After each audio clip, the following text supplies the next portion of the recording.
Welcome to garam garam Bezawada రుచుల్లో ఈరోజు fish curry చేస్తున్నానండి. చూడండి, ఇవి 2 కేజీలు ఉంటాయి.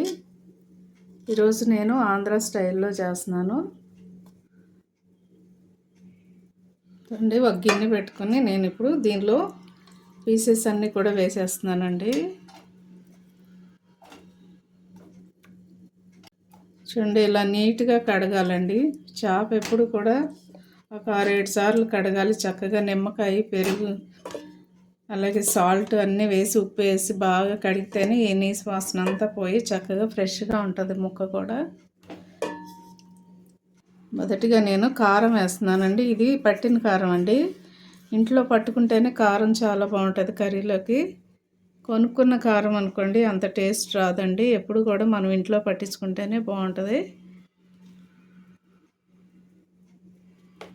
చూడండి, నేను 1 స్పూను పసుపు వేస్తున్నానండి. అలాగే తగినంత ఉప్పు కూడా మీరు వేసేసుకోండి. కళ్ళుప్పు అయినా పర్వాలేదు, సాల్ట్ అయినా పర్వాలేదు. నేనైతే కళ్ళుప్పు వేస్తున్నానండి. ఇప్పుడు సన్నగా కట్ చేసి పెట్టుకున్న ఉల్లిపాయ ముక్కలు, టమాటా ముక్కలు వేసేస్తున్నాను. చూడండి, పచ్చిమిర్చి కూడా వేసేస్తున్నానండి. ఇది ఆంధ్రాలో బెజవాడ స్టైల్ అండి, ఇది మర్చిపోవద్దు. అలాగే కొంచెం కరివేపాకు వేస్తున్నాను. అలాగే కొంచెం కొత్తిమీర కూడా వేసేస్తున్నానండి. దీనిలో మనము తగినంత ఆయిల్ వేసుకుందామండి.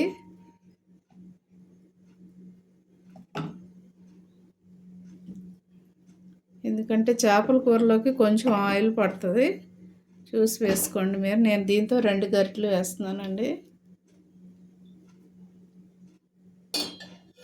చూడండి, చింతపండు నేను ఇది వేస్తున్నానండి 2 కేజీలకి. మీరు కూడా చూసి వేసుకోండి. చింతపండు పులుపుని బట్టి చూడండి. మీరు తక్కువ పులుపు వేసుకుంటే తక్కువ వేసుకోండి. కొంచెం ఎక్కువ పులుపు ఉంటేనే బాగుంటుంది చేపల కూరలో. కొంచెం అల్లం వెల్లుల్లి, చూడండి, అల్లం వెల్లుల్లి అలాగే కొంచెం ఉల్లిపాయ వేసానండి దీనిలో, అంతే. అల్లం వెల్లుల్లి పేస్ట్ వేస్తున్నాను. కొంచెం ఉల్లిపాయ కూడా కలిపాను, 1 ఉల్లిపాయ చిన్నది. మనం ఇప్పుడు ఈ ముక్కలన్నిటికీ కూడా ఇప్పుడు మనం కారం పట్టించేద్దామండి. ఒకవేళ మీరు గరిటెతో కలుపుకునే అవకాశం ఉంటే గరిటెతో కలుపుకోండి, లేదంటే మీరు చేత్తోనైనా కలిపేసుకోవచ్చండి. ఎందుకంటే చేత్తోనే కలిపితేనే ముక్కకి బాగా పట్టిద్దండి. ఎందుకంటే గరిటెతో కలిపితే అంత ముక్కకి కారం, ఉప్పులు అన్నీ కూడా పట్టవు. అందుకని చేత్తోనే కలుపుకోండి.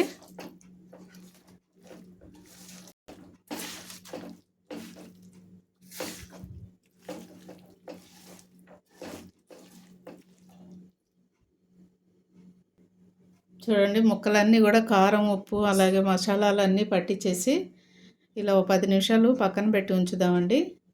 ఆ తర్వాత చింతపండు పులుసు వేసుకుందాము. చూడండి, మూత తీసుకొని మనం ఇప్పుడు చింతపండు పులుసు వేసేసుకుందామండి. చూడండి, చింతపండు పులుసు నేను తీసుకొని వచ్చాను, దానిలో పోసేస్తున్నానండి. మీరు పులుపు చూసి వేసుకోండి, ఒకసారి పోసేయకండి. ఎందుకంటే పులుపు ఎక్కువ అవుతుంది ఒక్కోసారి. చూసుకొని మళ్ళీ చాలకపోతే మళ్ళీ పోసుకుందాం. కొంచెం పక్కన పెట్టుకొని ఉంచుకోండి.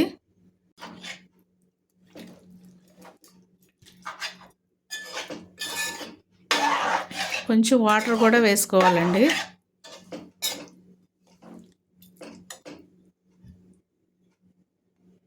నాకైతే ఇందాక చూపించిన చింతపండు మొత్తం సరిపోయిందండి.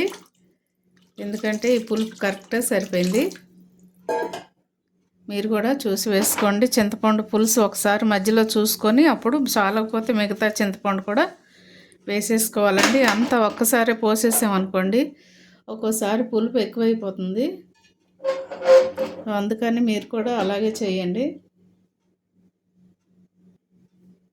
ఒకసారి అన్నీ వేసిన తర్వాత ఇట్లా కలపండి. ఒకసారి ఇలా కలిపితే మొత్తం కలిసిపోయిద్దండి. పులుపు అంతా కూడా పర్ఫెక్ట్గా ముక్కలన్నిటికీ చక్కగా పట్టిద్ది. అలా కలిపేసి మూత పెట్టేసి మనం ఇప్పుడు స్టవ్ వెలిగించేస్తున్నానండి. ఎందుకంటే ఈ కూర మరిగేంత వరకు కూడా ఫుల్ పెట్టండి. ఎందుకంటే ఫుల్ పెడితేనే ఇది తొందరగా వేడెక్కిద్ది కదండి. అందుకని ఫస్ట్ ఇది మరిగేంత వరకు కూడా కొంచెం ఉడికేంత వరకు ఫుల్ పెట్టి ఆ తర్వాత మీడియంలో పెట్టేద్దాం. చూడండి స్టవ్ వెలిగించి నేను ఫుల్ పెట్టేశానండి. సో ఇప్పుడు మూత పెట్టేసుకొని మనము ఓ 10 నిమిషాల వరకు ఉడకనిచ్చిన తర్వాత అప్పుడు చూద్దామండి మళ్ళీ.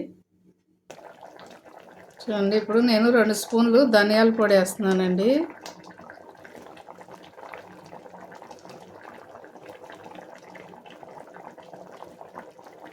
రెండు స్పూన్లు వేసుకోండి సరిపోతుంది. ఒక క్లాత్ తీసుకొని ఇది గరిటతో కలపొద్దండి, క్లాత్తోనే ఇప్పుడు మనం కూర అయిపోతుంది కాబట్టి గరిటె పెట్టకూడదు, ముక్కలన్నీ కూడా ఇరిగిపోతాయి.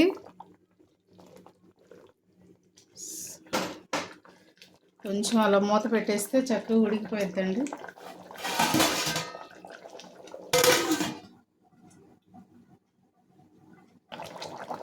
చూడండి కూర ఎంత కలర్ఫుల్గా ఉందో,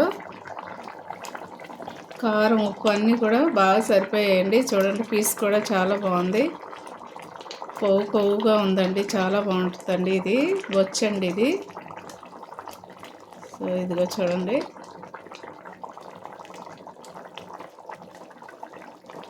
ఎందుకంటే ఆంధ్రాలో ఎక్కువగా బొచ్చే తింటారండి, ఎందుకంటే అది చాలా బాగుంటుంది. ముక్క చాలా బాగుంటుంది, అలాగే ముక్క కూడా పర్ఫెక్ట్గా తెగిద్దండి. అందుకే అది ముళ్ళు కూడా ఎక్కువ ఉండదు కదండి, ఒకటే ముళ్ళు ఉంటుంది, అందుకని ఎక్కువగా లైక్ చేస్తారు దాన్ని.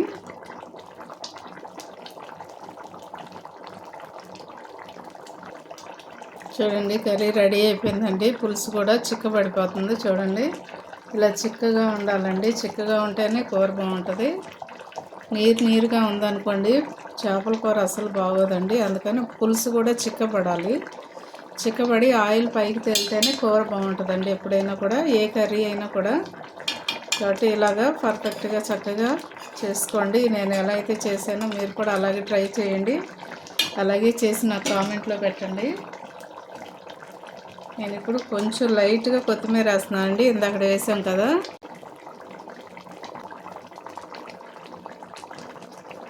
చూడండి ముక్క కూడా అండి, చూడండి ఎలా కొవ్వుగా ఉందోనండి, చాలా బాగుంటుందండి. ఈ ఫిష్ మంచి ఫిష్ తెచ్చారు ఈరోజు. చూడండి ముక్క కూడా ఎక్కడ చెదరలేదు, నీట్గా ఉన్నాయి అన్నీ కూడా. సో మీరు కూడా తప్పకుండా ఇలాగే ట్రై చేయండి. మా ఛానల్ని మర్చిపోవద్దండి, గరం బెజవాడ రుచులు.